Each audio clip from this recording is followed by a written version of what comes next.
In this video, we are going to see how we can upload the Excel file into Google Drive and then you can edit directly in Google Sheets online.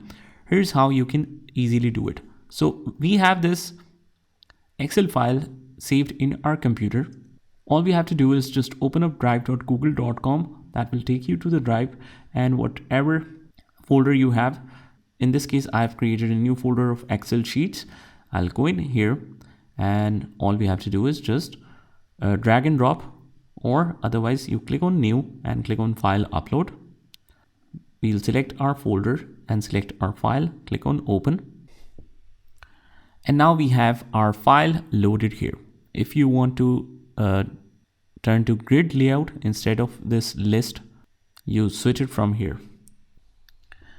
Now, just to tell you guys, if for some reason you didn't know, especially if you have uploaded it directly in the home tab and you are unable to locate it, you can simply go to recent in order to locate that file. So once we have this uploaded, we just double click to open it, and you will notice that it will open up directly in Google Sheets. That is fully editable. You don't need to make any changes actually to work in Google Sheets. So you just directly start working in Google Sheets. So this means that the Excel files will become Google Sheets as soon as it is uploaded to Google Drive. So the changes I have made, I just saved it or closed it directly actually afterwards. So let's head over to the My Drive option, click on Excel Sheets.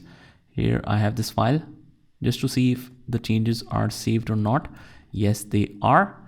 So we can do it like this. And what's amazing about Google Sheets is as soon as you make any single change, it will save that to the drive immediately as you change it.